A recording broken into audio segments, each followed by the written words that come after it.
जंगली सुअर का शिकार। नांदेड़ करके एक गांव खेत खलियानों से भरा, हर तरफ हरियाली ही हरियाली, मनोरम्य निसर्ग से भरा था। वहाँ खेती को लगकर जंगल भी था। हरिन, मोर, शेर सब खेत में आकर जंगल वापस जाते थे। ऐसे ही इस गांव में एक नई समस्या आती है। किसान अपने खेत में दाने बोकर अंकुर निकलते वक्त वहाँ एक मोटी तगड़ी जंगली सुअर उगते हुए अंकुर को नष्ट करके जाती थी।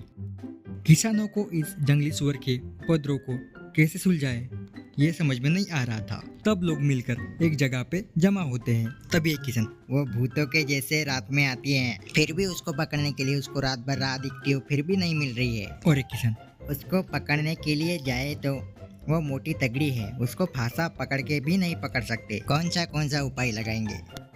वो बात सुनकर एक किसान सुकेंद्र, उस जंगली सुअर को पकड़ना है तो शिकारी को बोलकर उसको गोलियों से उड़ा देने का बोलना पड़ेगा। क्या होगा, ज्यादा से ज्यादा 10-12 हजार का खर्चा होगा, लेकिन अपना इतना नुकसान हुआ है खेत का, उसके वजह से हम भरपाई कर देंगे सब जन मिलके, गाँव वाले। ऐसा कहता है। ये बात सबको पसंद आती है। अब सुकिंदर अपने सायों के साथ मिलकर एक बलवीर करके हंटर को बुलाते हैं। बलवीर सिंह के आते ही सभी किसान उस जंगली सुअर के बारे में बताते हैं, उनके अनुभव, उनके होने वाले खेत में नुकसान के बारे में बताते हैं। वो सब कुछ सुनकर बलवीर, मैं अभी से काम पे लग जाता हूँ, तुम लोग उसे डराने वाले कुछ कारनामे मत करो, जैसे शिकारी कुत्तों का भौंकना, पटाखे की आवाज किए तो जंगली सुअर भाग जाते हैं, ऐसा कहता है एक किसान। ये सब बातें हमको पता नहीं सर। सुकिंदर, तुम लोग ये काम करके भगाना चाहते हो क्या? ऐसा करने के तुम वापिस आने के बाद फसलों को ही नहीं हमारा भी काम तमाम करेगी, इसलिए ही तुमको बुलाया है, कहता है तो बलवीर।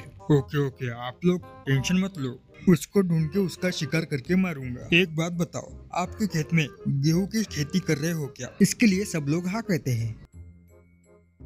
तो ये बात है, गेहूं के खेत में चूहे रहते हैं ना, इसलिए जंगली सुअर आते हैं। शेर जैसे शिकार करके हरिन वगैरह नहीं खाते, चूहों को, अंडे को, बारिश के सांपों को, ऐसे चीजों को खाते हैं। तो एक काम करो, जंगली सुअर को यहाँ बुलाने के लिए छोटे मुर्गे के बच्चे और कुछ अंडे पेंदे भर के मंगाओ, उनको छोड़ेंगे, वो जैसे आएगी उसको शूट करूंगा, 50,000 होगी मेरी फीस। ये सुनकर सबके मुंह फूल जाते हैं। 50,000 क्या?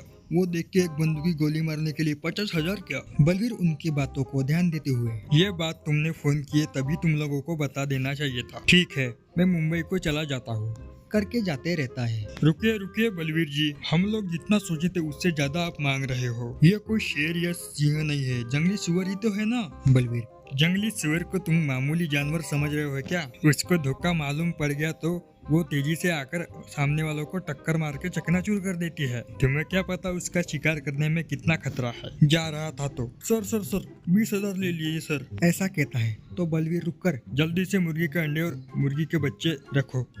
फिर वो बंदूक को पीछे बांधकर एक पेड़ के पीछे खड़ा रहता है। कुछ ही देर में किसान मुर्गियों के चूजों को लेकर आते हैं। उसके बाद वो खेतों में छोड़ देते हैं। उतना ही नहीं, कम से कम 100 अंडे दिखने को होना ऐसे रखते हैं। वो चूजे खेत में चिक चिक करके आवाज कर रहे थे तो कुछ किसान लोग दूर पेड़ के नीचे आतुरता से देख रहे थे। इतने में जंगली सुअर आती है और अंडे के पास आके अंडे खाने लगती है। तो बलवीर उस पर गोली चलाता है तो उसके पीठ पर गोली लगने से वो जोर से चिल्लाते हुए बलवीर के पास तेजी से भागते हुए आती है। बलवीर इस बार उस पे 2 गोलियां चलाता है।